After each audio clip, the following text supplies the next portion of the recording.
It's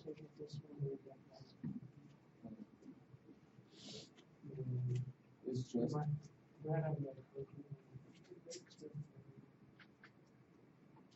or examine them. That's something.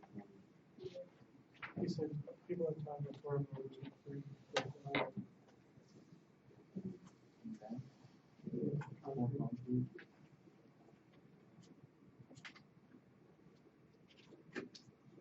I don't know, it's more than a lot. His exams similar to the All right, let's get started. So today I'm going to finish the traffic stream characteristics. And after that, we will do a couple of examples related to queuing theory and Shockwave, the two examples you have in front of you. And after that, I'm going to talk a little bit about your first midterm exam scheduled next Tuesday. So last time, TJ asked a very good question about why, if we have the arrival rate greater than the departure rate, we will end up with negative waiting time and average time spent in the system as well. So basically, this is a very simple form of the simulation that we may need to do to estimate the non-uniform queuing. And it only applies, and this only valid when we have the departure rate is greater than the arrival rate. If it's the opposite, you cannot use this. You need to use some Monte Carlo simulation, basically, or other simulation tools to simulate if you have your arrival is greater than your departure rate. Will we ever do that here? No. Maybe graduate students, if actually the research will involve simulation, then we need to get into micro simulation, and they need to get into specific simulation models to model a situation like this. So the formula that you give the other day. This is just a special case when we have departure rate is greater than the arrival rate. Mu greater than lambda. Yes. But if lambda is greater than mu, you cannot use this. It will result in negative. It will result in some unreasonable average waiting time and average time spent in the system as well. Last time we talked about the shock wave, and anyone can remind us what is the definition of a shock wave? So let's look again at this distance time or the trajectory, the space-time diagram we have in here. How many traffic states do we have in here? 2 traffic states? Who says more? 4 traffic states. Yes, actually we have these numbers in the circles showing 1, 2, 3, 4. And this is basically we have 4 different traffic states. So why these traffic states are different and what happened to have these different 4 traffic states in here? If you look before the red light started, and last time we said this hatched area on the bar at the intersection, this is basically a red phase. So before the red phase, we have a traffic state. We have traffic flowing at a specific rate. So we have a queue. You can call this maybe Q1. We have density as well. So the characteristics of this state, of this traffic state, is unique and it's different. Once we get into the red light, we started having the red light. No one can move behind the stop bar at the red light at the intersection. Then we get into another traffic state which is behind that line. So now do we have any queue or density behind the stop bar? That's why we have another traffic state, the line separating 1 and 2. This is basically a shock wave. So the definition of a shock wave is a demarcation, a line that is separating 2 traffic states. Once you have a flow or density changing at any given section on your freeway, either it's an intersection, a freeway segment, a weaving section, whatever the roadway facility that you're dealing with, then you will have this line demarking a shock wave or 2 different traffic states. Once we had this red light actually. At the end of the red light, we get the green light. Then we're moving into another traffic state number 4. But maybe before that, between 1 and 3, what happened? You have vehicles actually approaching the intersection. The first vehicle here approached the intersection. This guy, they cannot move behind this stop bar. So actually they waited. That's why now the distance is 0. We're not moving in a space, but the time is elapsing. So the time is moving. Then another car arrived.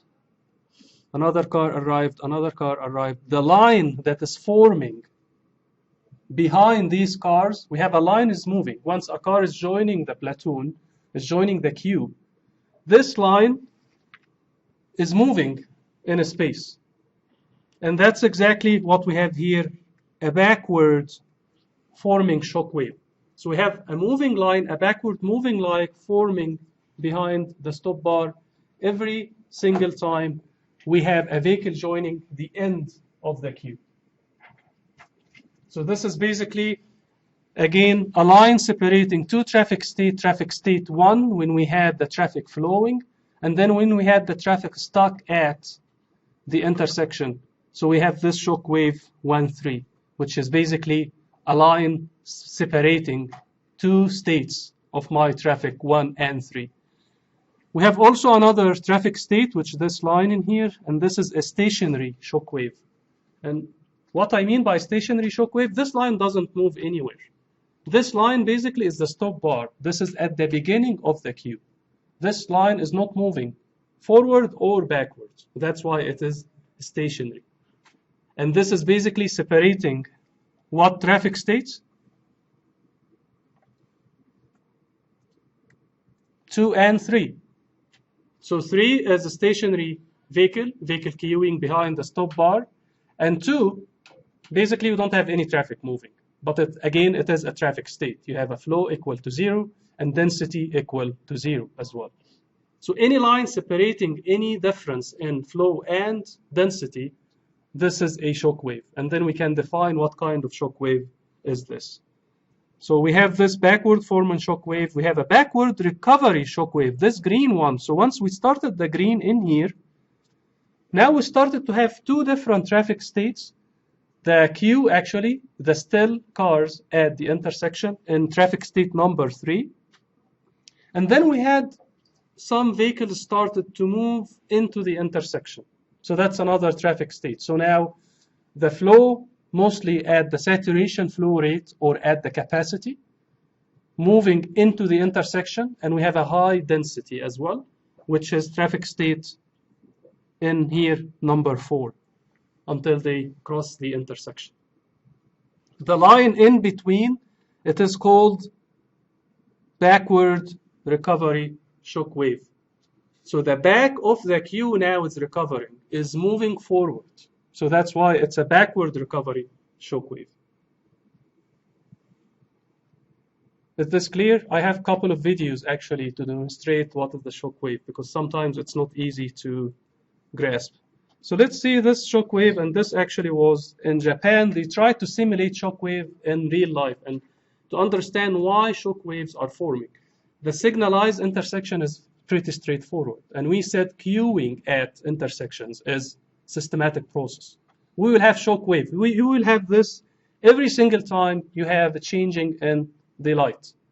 Between red, green, and yellow, you will have shock waves forming. The recovery, the backward, the stationary, all of these shock waves will be forming at intersection every single time your phase is changing. But actually, at freeways, we also deal with shock waves. And we have very interesting phenomena in here. Just let me make sure that's...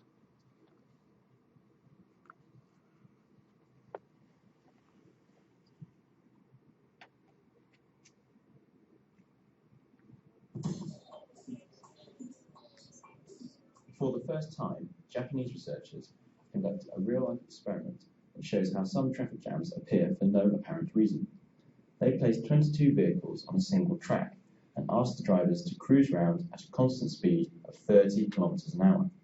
At first, traffic moved smoothly, But soon the distance between cars started to vary and vehicles clumped together at one point on the track, where the jam spread backwards around the track like a shockwave at a rate of about 20 kilometers an hour. Real-life jams move backwards at about the same speed. You see the end of this line once a car is joining. This is basically the backward. And then there is a recovery. After a while, you will see actually the traffic is going back to normal and the traffic will flow, but it takes some time to do so. Then you have a forward recovery. You can call it actually, it's the backward for the shockwave. It's a backward shockwave recovery. So the backward line we had will start to dissipate. And this is a recovery for this shockwave. So let's see another interesting video. And this is basically was taken from a driver simulator lab. So there is an actual driver is driving a simulator. And then we simulated different traffic conditions. We're not, this is actually, I think, in Italy, this video from a university in Italy. And they tried to see the effect of different weather conditions, different time of the day, like dusk, dawn, and during the daytime, what is happening. And then they are trying to change the traffic. So sometimes they will increase the volume, they will increase the density. And then the driver is free to change lanes. And actually, you will see this coffee cup in here. This is just demonstrating if he's braking or changing lane. You'll see some of this coffee actually spilling on the dashboard.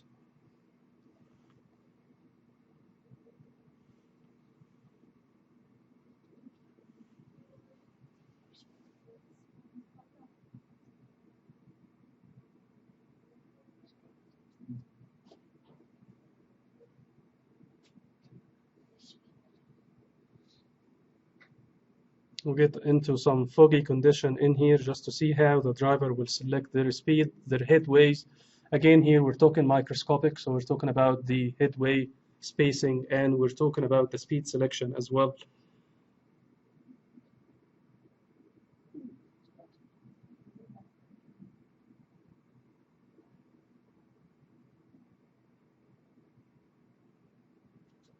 So that's basically a tool that if you need to collect some information about a specific population, you can let them drive the simulator. And by the way, we do have a driving simulator lab in here.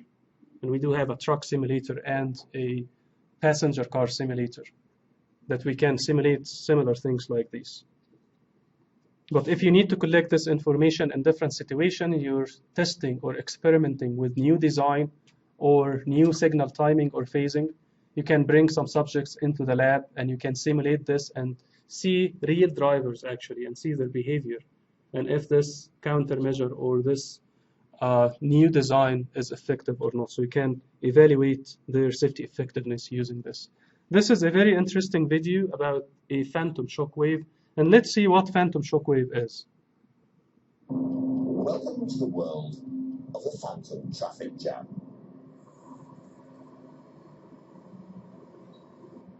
I'm joining Eddie Wilson, a man who spends his working life unpicking the mysteries of motorway traffic.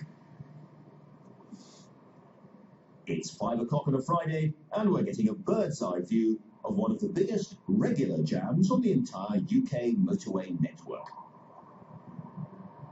Eddie, if motorways are like human rivers of some kind, the great thing about this is we can look down on the river. So what kind of things are you looking for here? So what we have here is the merge of the M5 and the M6 junction in Birmingham. And we have the M5 traffic coming in from over there, from the south, and we have the M6 traffic coming in from the east. And here, there's just too much traffic being pumped into the pipe, and we see this kind of traffic pattern here every Friday. Right, too many cars and lorries, not enough tarmac. But what about those strange jams where there's no accident, there's no police, there's no roadworks? It's a mystery. There doesn't necessarily have to be a cause such as an accident. The problem is because drivers' behaviour is not perfect, people get too close to the vehicle in front, then they have to correct, they touch the brakes, the guy behind him touches the brakes, slows down a bit more, and maybe if you go 100 vehicles back up the column of traffic, somebody actually comes to a stop. So all it takes is one person braking just a little too hard, The next thing you know, a mile or two behind them, the whole motorway has ground to a halt. But that's not the end of it. Using computer modelling, Eddie and his fellow motorway gurus can allow us to see what happens once the motorway lanes have become clogged with stationary traffic. Even though the stopped cars quickly start moving again, the jam itself doesn't vanish. Instead, it takes on a life of its own, a wave of stationary vehicles that travels back down the motorway with no clear cause or reason. And it's that wave you hit when you meet a phantom traffic jam.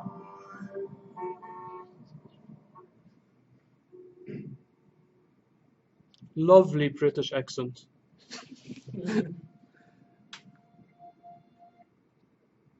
So here we do have some very interesting simulation tools. And let's get the lights on. Hopefully this guy is gonna work. This is really very interesting, and you can just go and play a little bit with this simulation tool. We have different scenarios in here. We have a ring road, so actually you can simulate what the Japanese did. So you can have this ring road or this traffic circle, and you can change different parameters in here and see what's going to happen. Like you can increase the density per lane. You can increase the truck percentage on this circle as well. And you will see it's really very interesting because here we can easily demonstrate the shockwave, the back of the shockwave, the forming of this shockwave, and then the dissipation of this shockwave as well. And I have a couple of examples to go over this, but I hope now that you can visualize what a shockwave is, where is the line, the speed actually that this shockwave is progressing at. So you have this Q is building up at a speed as well. So we can calculate all of these. And I'm going to show you this in a minute. This tool as well, it has an on-ramp example. So basically you can see the impact of an on-ramp on a freeway. And again, you can play with different parameters in there. The percentage of vehicles joining the freeway from the ramp, the percentage of the truck. You can play with the flow. You can increase, decrease the flow. And you can see the impact and effect on the shockwave and the queuing because of an on-ramp. There is an off-ramp example as well, which is very interesting. And there is this is the off-ramp. And again, you can see the percentage, if we increase the percentage of cars actually like leaving from here, you can see the impact of, this is off-ramp use in here. Not sure it's giving me a hard time, but you can see you can get it all the way up to 65%. Now you'll see more. It takes a little while until it will kick in for the simulation. And then you can see the impact of this. You can change the truck percentage as well. And you can see you will have more trucks on the roadway.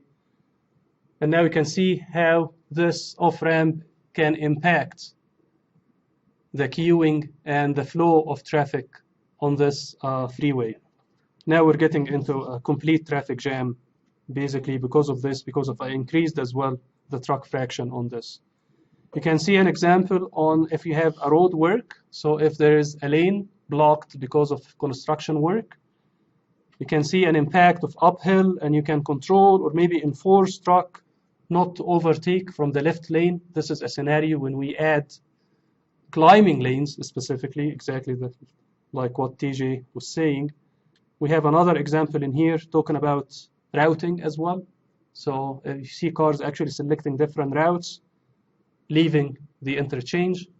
So this is basically, if you're getting into doing research related to micro simulation, you can go to this website, experiment a little bit, understand the different parameters in there related to the micro simulation.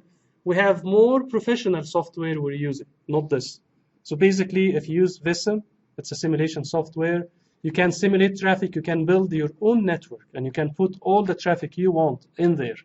And you can see the effect of changing the driver behavior, putting a new lane, putting a new countermeasure in there, changing the active traffic management in there, and see the impact on the situation before actually implementing this in real life.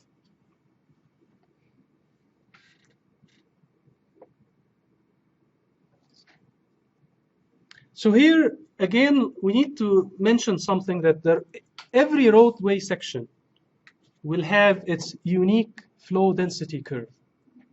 And in this example in here, I have 3 sections. I have section 1, 2, and 3. And as you can see, the curve used for the flow density curve used for section 1 and 3 are the same. So I'm using this big curve for section 1 and 3. Section 2 has a different characteristic, so the flow density curve is different. And you can look at the density and the speed as well. So we have 2 diagrams in here, and here I'm just demonstrating this is the speed. So for section 1, for example, I have higher speed than section 2. For section 3, I have again a higher speed. If you look at the density related to the speed for section 1, I have lower density for section 1, higher density for section 2, and lower density for section 3. And if you look at this, so for the same Q, so for the same flow we have in here Q1. Q1 is going through, this is the volume basically, we have going through section 1, 2, and 3. But let's see when we have different 2 curves for section 1 and 3 and section 2, what is going to happen? So for the same volume, for the same flow in vehicle per hour, you can see in here we have a lower density for section 1 and 3, but for this guy, we're actually approaching the capacity. We have higher density for this section. So again, you can relate to this to what happened in these different sections when we have this phantom traffic jam. For no reason, someone is just like overreacting to a situation, and then you have this building up. And then actually the density and the flow for a specific section will change. Even though we have the same roadway, we have the same number of lanes, but actually the curve changed for that specific section because of driver behavior. Driver behavior, again, it's not perfect.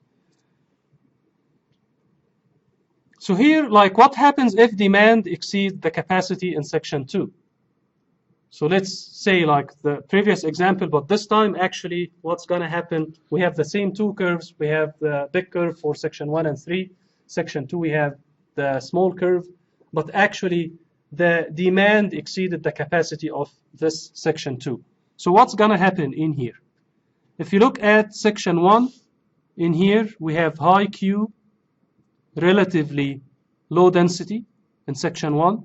And let's move right away into section 2. I'm not going to talk about section 4 right now, but I'm going to talk specifically about section 2. Then section 2, I'm saying that the demand exceeded the capacity. So what do you think the flow, the maximum flow that can make it through section 2? It will operate at its capacity, so its maximum flow. So that's where actually point 2, the Q1 before, now we cannot handle Q1. Now we have a Q2 actually, which is higher volume, higher demand. For section 2, this actually met the capacity, the highest flow that this actually section can handle. Still, section 3, it has maybe higher capacity than section 2.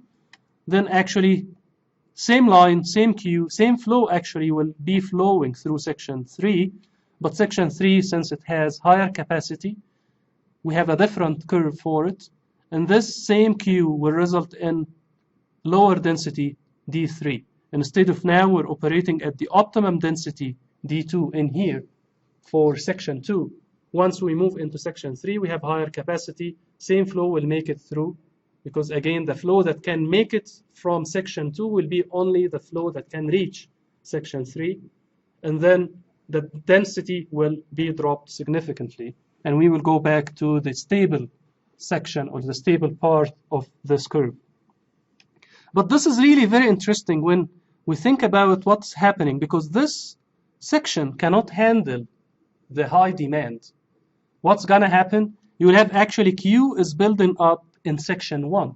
So now we have another traffic state building in section 1, which where we define this is section 4. So at this specific flow moving into section 2, we have the same flow extending back into section 1, forming a new traffic state number 4. This is still in section 1, still the same curve, but actually this is in the forced part of this curve. This is the unstable section of this curve. And that's where we have really a very high density, even though it is on the big curve. This is the unstable section of my curve in here.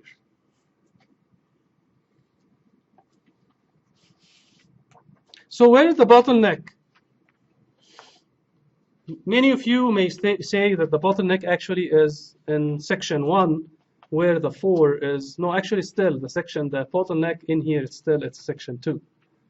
But the effects of the bottleneck of section 2 is moving backwards. We have like a backward shock wave forming in section 1. So the traffic is moving, blocking, and queuing at section 1.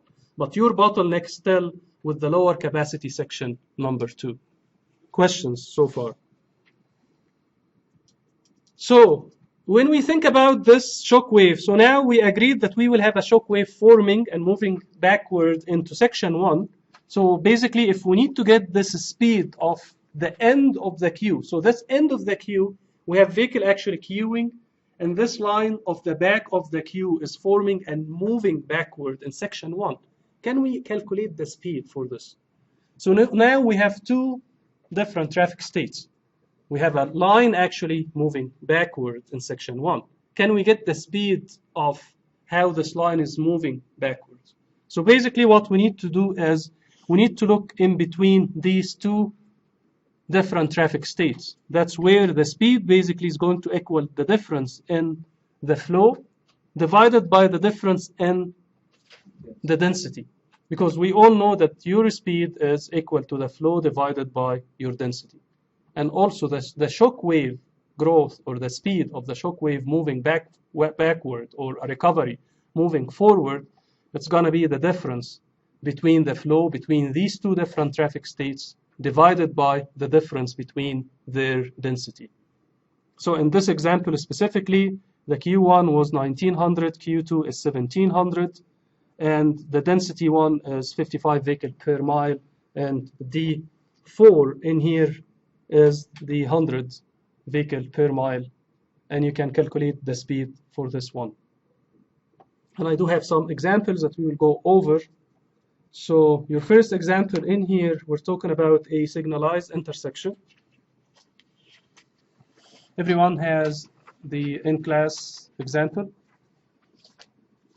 So the first one here, we have a signalized intersection approach, carries flow of 1,000 vehicle per hour per lane at a speed of 50 miles per hour.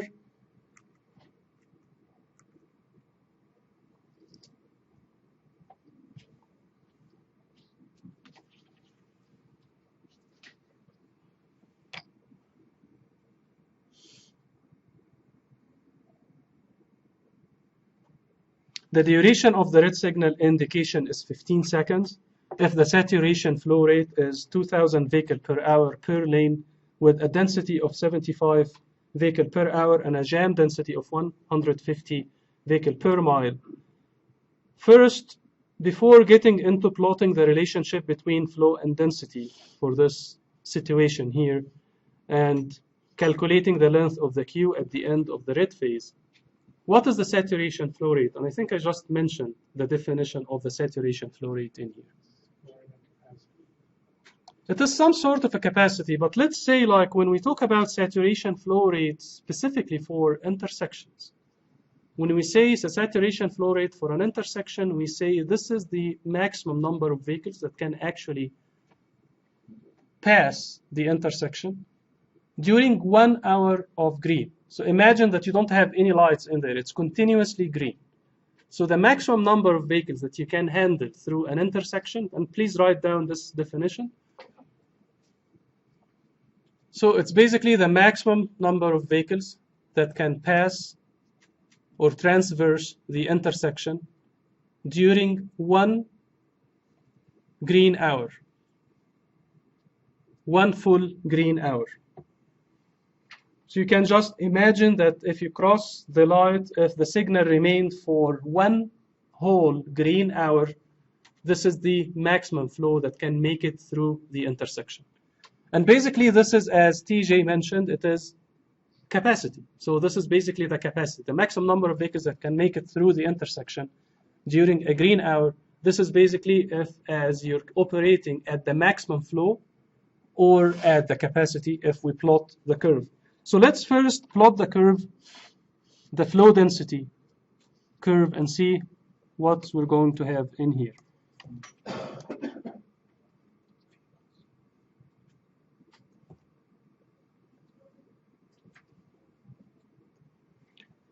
So here I have my flow, and flow always vehicle per hour. This is what we use in this class, and we have the density. We use vehicle per mile. Anyone can remind us how the curve of the flow density looks like? We just saw this actually in previous slides as well. And again, if you forget, you can just say flow 0, density is 0, no vehicle, so this point in here. Jam density, no one is moving, so a point in here. And then we know it's a parabola. We can just have our parabola like this.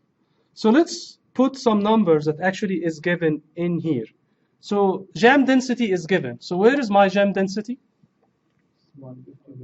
So this guy in here, K jam, is equal to 150 vehicle per mile. And then we have the saturation flow rate that we just defined. And saturation flow rate is equal to, where is the saturation flow rate on this curve? The peak point of this curve, basically. So this is the QM, the maximum flow. And this is, it's 2000. This is what's given in here for one lane.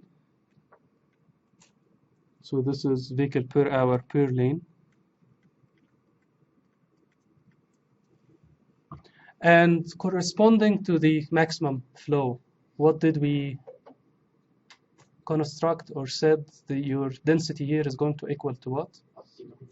This is the optimum density, which is...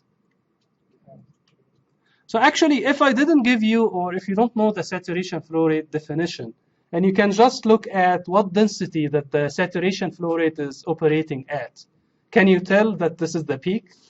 Because from the parabola property, we know that this K naught, or the optimum density of 75, it's basically bisect this curve. It is in the middle of this curve. So we can easily tell that the 75 vehicle per mile is in the middle of this curve at the capacity. So this is saturation flow rate of 2000 vehicle per hour per lane is my capacity. And then this problem basically is saying that the approach carries flow of 1000 vehicle per hour per lane at a speed of 1000. So basically it's in the middle in here. This is the 1000 vehicle per hour per lane. Which capacity or which density should we use? The forced capacity or the stable capacity? I'm sorry, the forced density or the stable density? So let's look at the speed. Like we said, it's 1000 vehicle per hour per lane, but actually they were flowing at 50 miles per hour. This is really high speed. Let's do the math. What is your density at 1000 vehicle per hour per lane at 50 miles per hour speed? What is the density? So K in here is equal to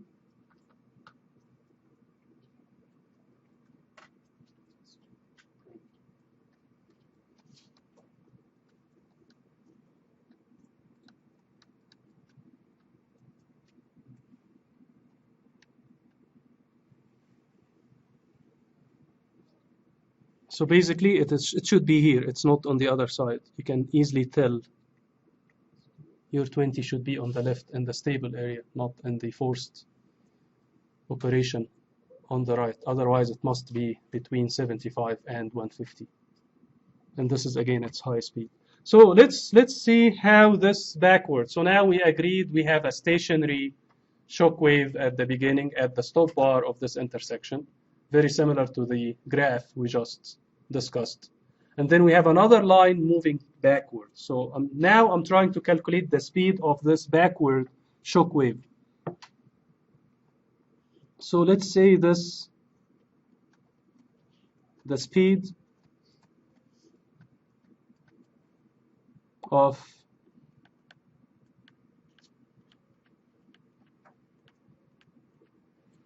the backward shock wave is going to equal, where are the two different traffic states in here?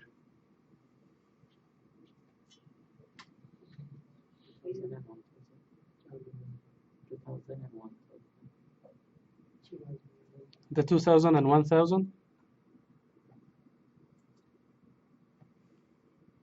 So first we get a red light for 15 seconds, and I'm looking for the length of the queue at the end of the red line. So I need to see the queue actually formed in this.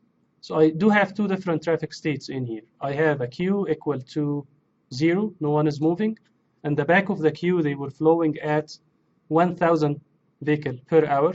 So this is basically the two queues that I have. So if we say it is Q2 minus Q1 divided by your K2 minus K1. So my Q2 that reached when the light changed to red is basically 0 vehicle per hour, no one is moving, minus the Q1, 1000 vehicle per hour per lane, divided by, when we had no vehicle is moving, what would be my density? Where is the Q2 we have in here? Exactly, so this is my Q2, this is basically my 0 vehicle per hour. No one is moving, we get a red light.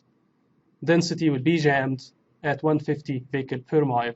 So I can easily say it's 150 in here, minus what would be my density for the queue. Just calculated this. This is 20 vehicle per mile. And then we can tell this shock wave is going to move at 7.69 miles per hour. So let's convert this, since we have the red light, into seconds. Let's convert this into seconds. So this negative 7.69 times 1.47 will result in 11.31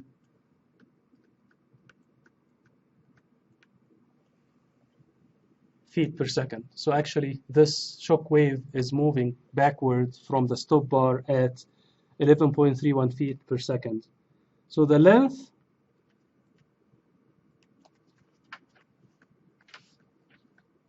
of the queue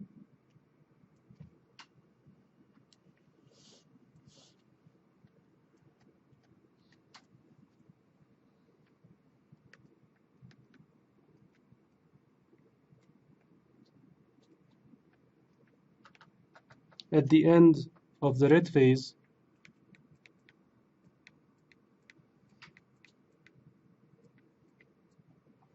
is going to equal to what?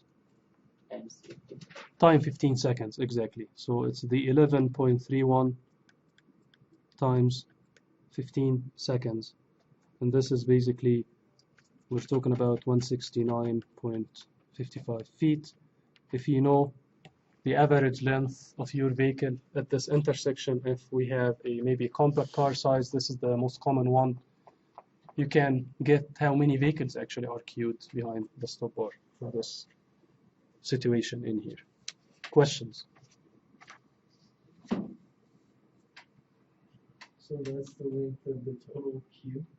Yes. So within the 15 seconds of red lights, so now I got the red light. The vehicle started to stop and slow down and stop at the intersection, and then they are started actually to, the queue started to build up backwards. within the 15 seconds, since the line, the speed of the end of the queue is moving at this 11.31 feet per second, in 15 seconds, I will have about 170 feet of vehicles building at the intersection. So let's think about the other example in here. And we have a truck traveling at 10 miles per hour on a two-way, two-lane highway. The traffic was flowing behind the truck at 1,500 vehicles per hour with density of 25 vehicles per mile. So let's plot this first. So what we have in here, this is my two-way, two-lane, and I'm not sure if you have enough space in your paper, so if you need to plot it, just plot it above the problem itself, in the margin, in the top margin. So let's see. This is my roadway, and this is a two-way, two-lane. And I'm going to make an assumption here that we have no passing.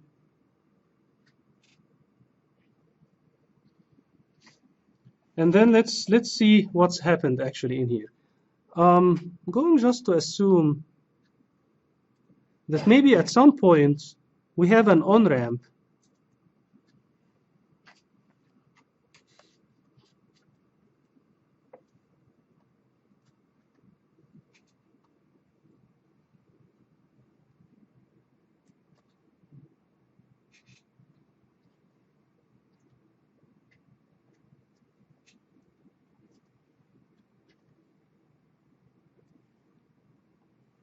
So this slower truck actually joined the traffic in here.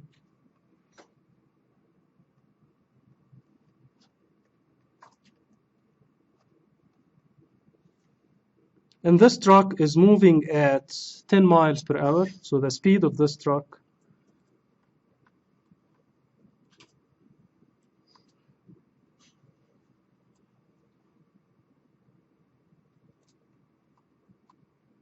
is 10 miles per hour. And then what happened, all the cars actually behind it, so we have some passenger cars behind it. These cars got stuck behind this slower vehicle. This vehicle will remain in this roadway for about 2.5 miles.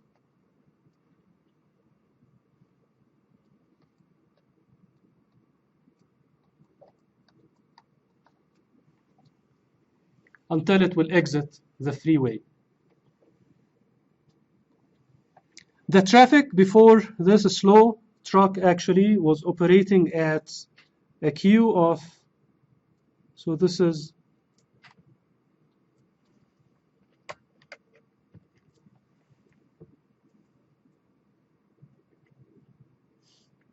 my Q1 equal to 1,500 vehicle per hour, and the K1 is equal to 25 vehicle per mile. Once we get into this slower truck in there, we moved into a Q2,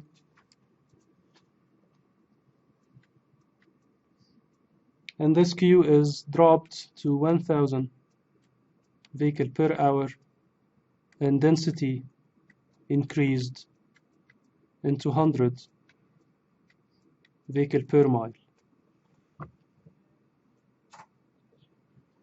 So how can we think about what's going to happen in here? How can we first get the number of vehicles that will be platooning behind the slower truck? And then how can we calculate the time that is needed to get this platoon or this queue dissipating?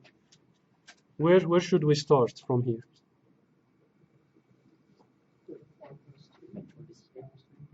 Say that again. Even without plotting anything in here, can we just think about what we're looking for first? Backward Shockwave speed.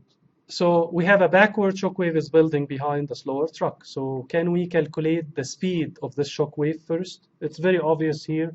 We have two traffic states. We have a line is moving backwards. So we can just calculate the speed of the backward shockwave. In order to do that, we're going to say this is my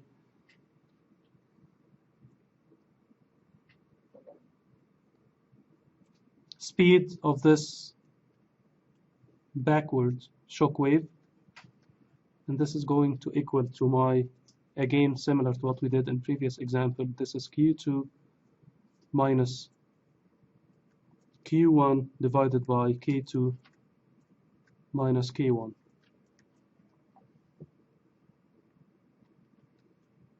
So this is basically a 1000 minus 1500 divided by density of 100 minus 25. And this will get us a negative, because it's moving backwards, of 6.7 miles per hour. So this shock wave is building. So now we have more cars joining the back of this queue, this line in here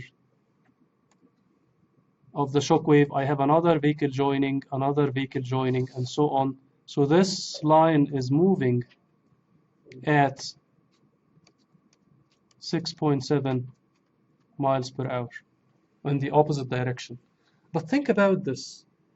The platoon still is building backward at a 6.7 miles per hour, but still the whole platoon is moving at a speed of what?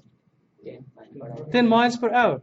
So imagine this, that we have a line is moving backward at 6.7 miles, but still the front of this platoon is moving at 10 miles per hour. So can we calculate the speed actually of this platoon? The speed that this platoon is growing. So now the platoon is growing from two sides, actually, still moving forward, and we have other cars joining in the back. It's moving in both directions. So the platoon is growing at a speed of 16.7.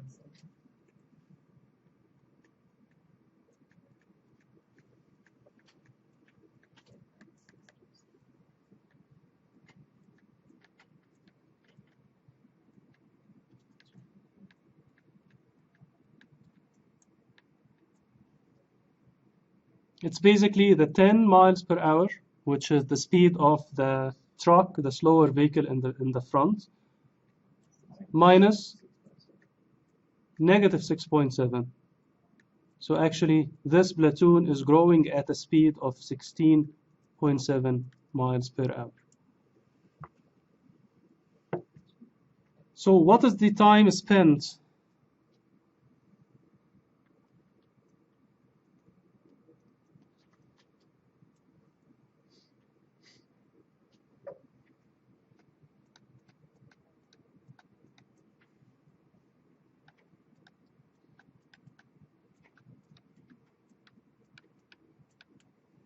by the truck on the highway?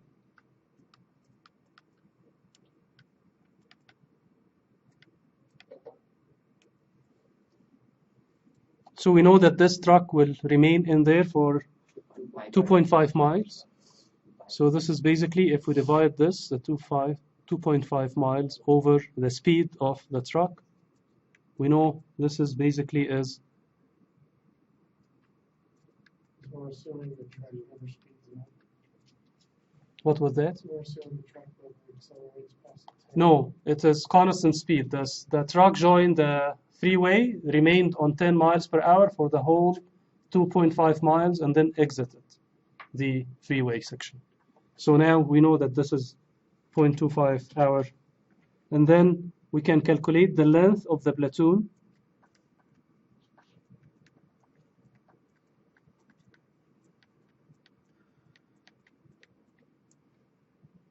So the length of the platoon, so now we know that this truck will be on the freeway for this quarter an hour. What we'll have in here, the length of this platoon is going to be, it's the 0.25.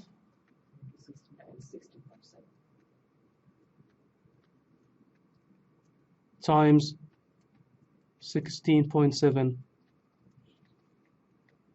miles per hour. This is basically the speed of this, how this platoon is growing. And this is basically about 4.2 miles.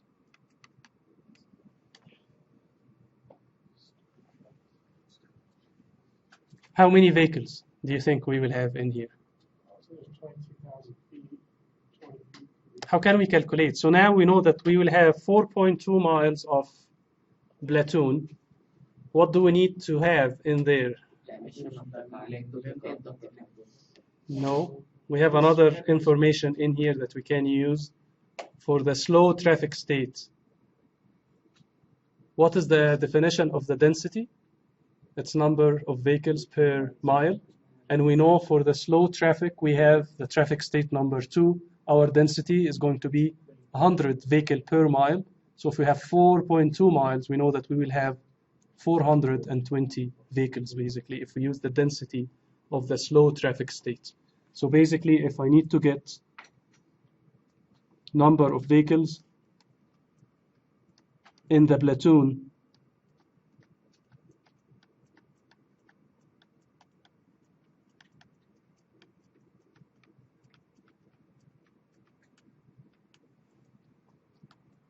this is going to equal 4.2 miles times my density, K2.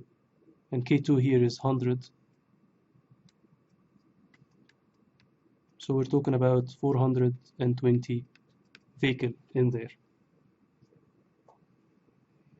So let's see, after this slow truck that actually created all of these problems in here will exit the freeway, what is going to happen? So after the quarter an hour or the 4.2 mile, we will have a recovery shockwave developing. So we'll have traffic actually is flowing at the maximum flow at the capacity. So once this truck will exit in this lane, cars actually start accelerating, start actually flowing at the maximum capacity. We have enough vehicles in the system to flow at the capacity.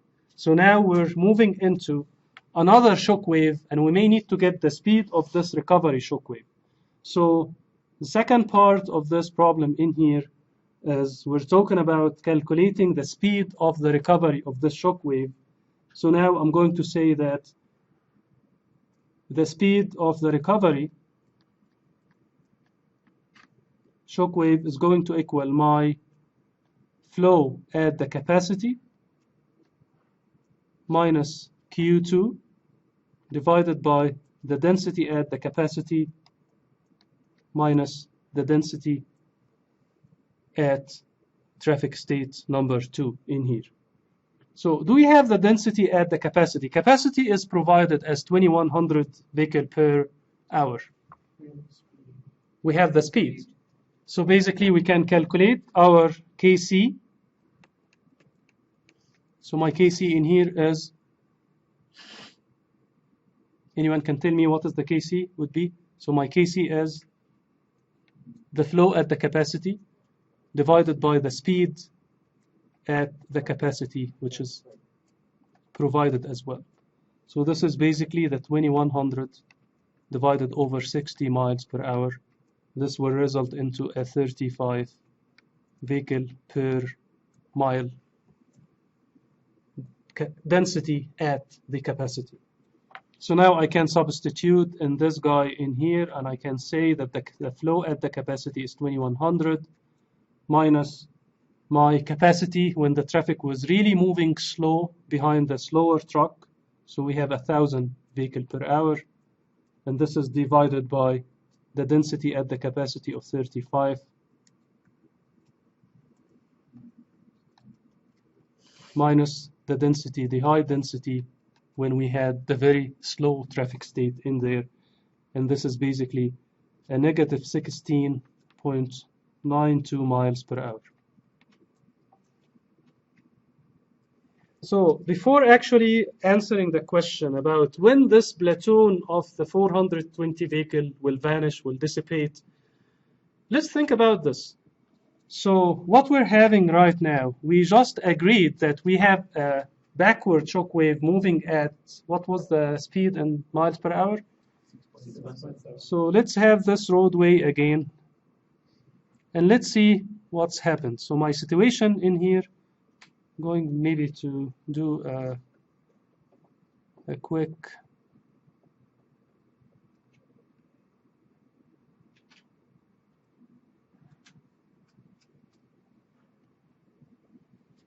so this truck exited the system now, so we're fine, and we have basically a platoon of these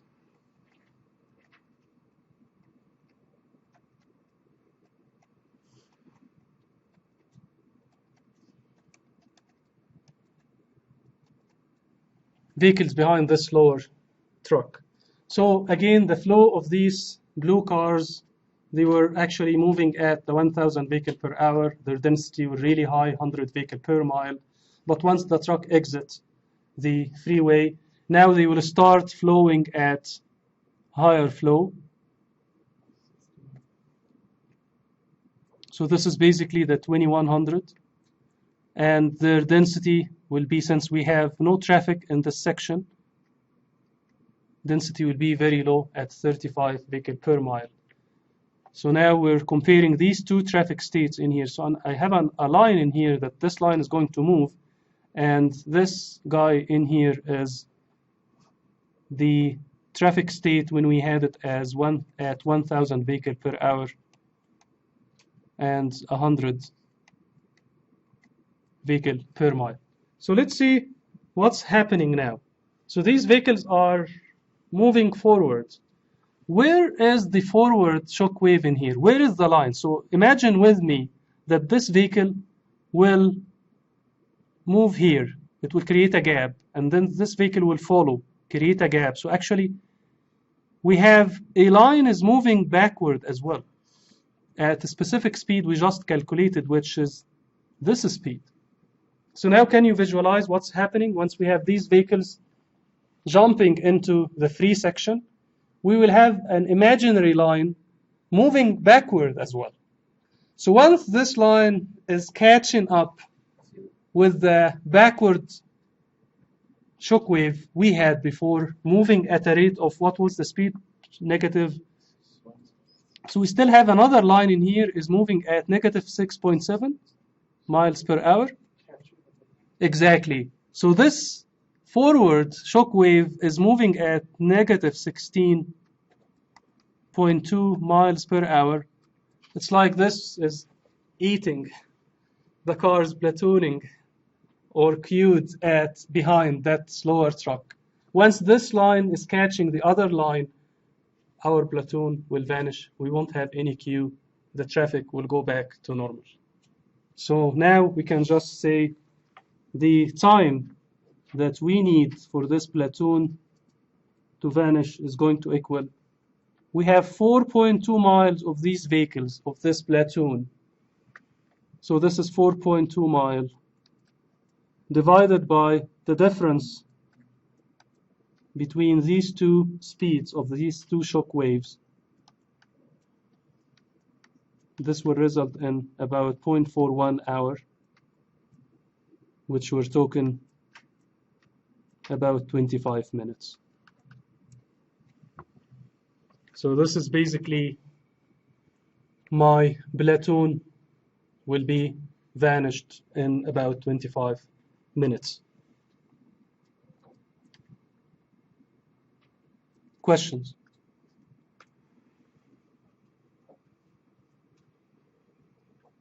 Okay, so this should take care of the traffic stream characteristics, and next Tuesday we will have our first midterm exam. The first midterm exam will cover the 5 notes until today, until the traffic stream characteristics. Today I'm going to post the solution for this homework as well, so you can have the solution for it. I'll try to grade it as well, so if you need it, you can stop by my office early Monday, and you can pick up your graded homework as well. Did you say the class is on Tuesday? Yes, In class? in class. And So do we have like a cheat sheet or? yes, I'm going to talk about the logistics of the exam. So the exam will consist of 2 parts. We'll have a closed book part, And this is basically conceptual questions, true and false, maybe fill in blanks, and answering some, like maybe defining some terminologies or terms actually we used in this class. And the second portion is the one that you can have a cheat sheet with you. So I'm allowing you to have a A4 single page, and you can write whatever you want on it, front and back. So the second part of the exam is going to be problems, basically. Very similar to problems in your homework and the class, what we went over until today. The main definitions, you should study also the main definitions. You should memorize those main definitions. Like if I ask you to define volume, to differentiate between volume and saturation flow rate, peak hour factor, the K factor we used when we calculated the design hourly volume, things like that. So the big and basic definitions used in this class, you should know those. For problems, you will have very similar problems to what we covered in your homework and in the class as well. So please review. I will let you keep this for today. I think we have a full house today. We have all students. Because I'm using this for your attendance, so you can actually do these problems in class, and you get some credits for your attendance and participation doing those. So, but I will let you keep it. I know that everyone attended today, so you can study from this as well. So please review all in-class problems, review your homework, problems you did, review the problems we did in class, all problems in the notes. Any definitions or any discussions we had, this is basically going to be your conceptual part of your midterm exam. Questions? We'll start at 9:30, and if you want me to start before that, we can. I usually come here at 9:15, so if you would like to start early so you can get longer time, that's fine too. We can start at 9:15. I won't be able to give you more time after the class because we do have another class just right after our class. Should we be able to finish it? You should. It's not that difficult. Like the first exam, we didn't cover too much material anyway. It's only 5 notes. I'll be here at 9:15. So if you want to show up early, take advantage of additional few minutes, that's fine too.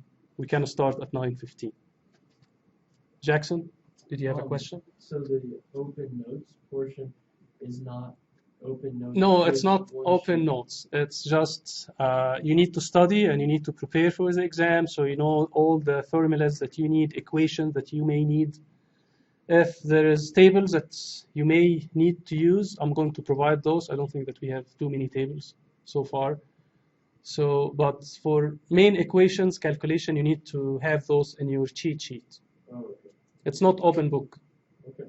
It's only one single cheat sheet, front and back, so you can write on both sides of one A4 page. Do you collect the cheat sheet yet? No, you keep the cheat sheet. And you feel free, you write on it whatever you want. You don't need to write definitions, except if you need these definitions to solve problems, but you don't need to write definitions because you won't have any conceptual questions in the second part of your exam. It's going to be only the first part. So the first part is going to be between 12 and 15 questions, and usually it should take about 15 to 20 minutes to answer this, so you need to manage your time properly as well. I will give you it's up to you to manage your time, but make sure that you have enough time to do problems. Do not allow more maybe than 20 minutes for the conceptual questions. And then you have more than 50 minutes basically for other questions. If you start early at 9:15, you'll have more time than this for sure. All right, I will see you on Tuesday. Have a good weekend and good luck.